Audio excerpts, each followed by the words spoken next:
Serial Raja Pedang, Jilid 2, Episode 02, karya Asmaraman S. Ho Ping Ho. Memang agaknya sudah dikehendaki oleh Tuhan, bahwa nyawa anak itu belum tiba saatnya kembali ke alam baka. Semalam suntuk kedua hawa mujizat itu bertempur di dalam tubuhnya, dan seperti biasanya kalau racun bertemu dengan racun yang berlawanan, menjadi punah. Bahkan sebaliknya daripada terancam nyawanya, tanpa disadarinya tubuh Beng San di bagian dalam, mengandung kedua hawa ini yang sudah dibikin normal oleh percampuran itu, mendatangkan kekuatan yang luar biasa. Demikianlah, pada keesokan harinya Beng San sadar, seakan-akan baru bangun dari kematian. Ia merasa tubuhnya dingin bukan main, sampai giginya berketrukan. Ia teringat akan pengalamannya, ketika ia dijejali pil oleh Tosu yang mengaku bernama Siok Tincu. Teringat akan ini ia menjadi marah dan meloncat bangun. Alangkah kagetnya dia, ketika tubuhnya mumbul sampai 1 meter lebih. Rasanya tubuhnya begitu ringan seperti bulu ayam. Akan tetapi hal ini tidak diperhatikannya lagi karena segera ia terserang rasa dingin yang bukan main hebatnya. Ia teringat bahwa ketika habis dijejali pil oleh Tosu itu ia merasa tubuhnya seperti dibakar, kenapa sekarang sebaliknya begini dingin. Beng San menggigil dan lari ke sana kemari mencari tempat berlindung.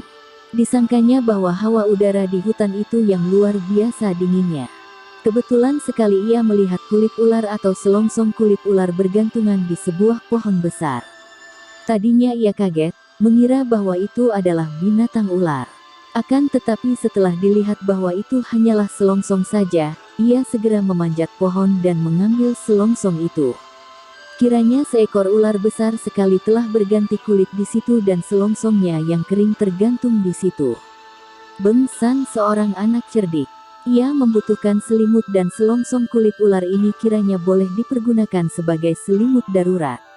Segera ia membungkus dirinya dengan selongsong kulit ular yang panjang dan lebar itu. Benar saja, ia merasa agak hangat badannya dan perasaan ini demikian nyamannya, membuat ia melupakan perut laparnya dan tertidur lagi terbungkus kulit ular. Tentu saja ia tidak tahu bahwa kehangatan yang datang kepadanya itu adalah wajar. Pertama, karena hawa pukulan Jing Tok Chiang itu mulai menghilang, bercampur dengan hawa Taiyang. Kedua kalinya secara kebetulan sekali pada kulit ular itu terdapat hawa beracun, dari ular yang berganti kulit, dan hawa beracun ini mengandung hawa panas pula. Itulah sebabnya mengapa Beng San bukan saja terhindar daripada bahaya maut, malah sebaliknya ia mendapatkan keuntungan yang luar biasa, yaitu tubuhnya terkandung hawa mujizat, akibat percampuran hawa yang dan yin yang kuat sekali. Satu-satunya hal yang sampai pada saat itu masih sering kali ganti-berganti menyerangnya, namun hal itu sudah tidak begitu mengganggunya lagi, karena tubuhnya menjadi biasa dan seperti kebal.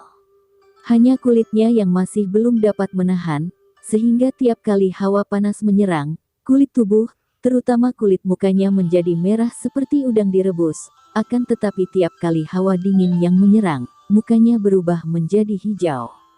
Kita kembali kepada pertemuan Beng San dan Kua Hong. Lenyap kengerian dan ketakutan hati Kua Hong setelah mendapat kenyataan bahwa apa yang disangkanya siluman ular itu, ternyata adalah seorang anak laki-laki yang hanya lebih besar sedikit daripada dirinya sendiri. Tadinya ia hendak tertawa saking geli hatinya, akan tetapi mana bisa dia tertawa kalau begitu bicara anak laki-laki itu menghinanya. Ia dikatakan menggigil kakinya seperti orang sakit, tapi masih berlagak gagah. Yang menggemaskan kata-kata itu memang betul. Memang tadi kedua kakinya menggigil dan tubuhnya gemetaran. Siapa orangnya tidak akan takut kalau mengira bertemu dengan siluman. Setan cilik, kenapa kau main-main dan menakut-nakuti orang? Kalau tidak mengira kau siluman, mana aku takut kepada orang semacam engkau? Kua Hong membentak, cemberut. Dengan sikap menunjukkan bahwa kini ia sama sekali tidak takut lagi, Kua Hong menyimpan kembali pedangnya di belakang punggung lalu menggerakkan kepala sehingga rambutnya yang panjang itu berjuntai ke belakang. Melihat sikap gagah-gagahan dan galak dari nona cilik ini, Ben San tertawa cekikikan dan tampaklah deretan giginya yang kuat dan putih. Kenapa kau tertawa-tawa?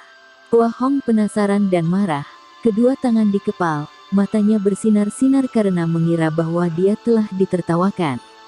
Beng San tidak menjawab, malah hatinya makin geli dan tertawanya makin keras. Biasanya ia melihat anak perempuan sebagai makhluk-makhluk yang lemah lembut, sekarang melihat lagak Kua Hong yang membawa-bawa pedang ia merasa lucu sekali. "Hei, kepala keledai, kenapa kau cekikikan?" Kua Hong membentak lagi, kini melangkah maju. Dengan mulut masih terenyum lebar Beng San balas bertanya, "Aku tertawa atau menangis menggunakan mulut sendiri, kenapa kau ribut-ribut?" Dan ia tertawa lagi, malah sengaja ketawa keras-keras. Kua Hong terpukul dan makin mendongkol. "Kau kira mukamu kebagusan, ya? Tertawa-tawa seperti monyet. Mukamu jelek sekali, tahu." Beng San makin geli, matanya bersinar-sinar biarpun masih nampak sipit karena kedua pipinya memang masih bengkak-bengkak, membuat mukanya mirip muka kodok. Pada saat itu, hawa dingin sudah mulai meninggalkannya, terganti hawa panas membuat mukanya yang tadi kehijauan sekarang berubah menjadi merah. Melihat perubahan ini Kua Hong tertawa geli, ketawanya bebas lepas dan ia nampak makin cantik kalau tertawa karena dari kedua pipinya tiba-tiba muncul lesung pipit yang manis. "Hai, kau buruk sekali, mukamu berubah-ubah warnanya, hihi hai seperti bunglon." Panas juga perut Beng San ditertawai seperti ini, ia membalas dengan suara ketawa yang keras, mengalahkan suara ketawa Kua Hong.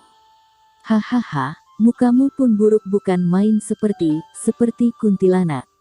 Kua Hong berhenti tertawa. "Kuntilanak, apa itu?"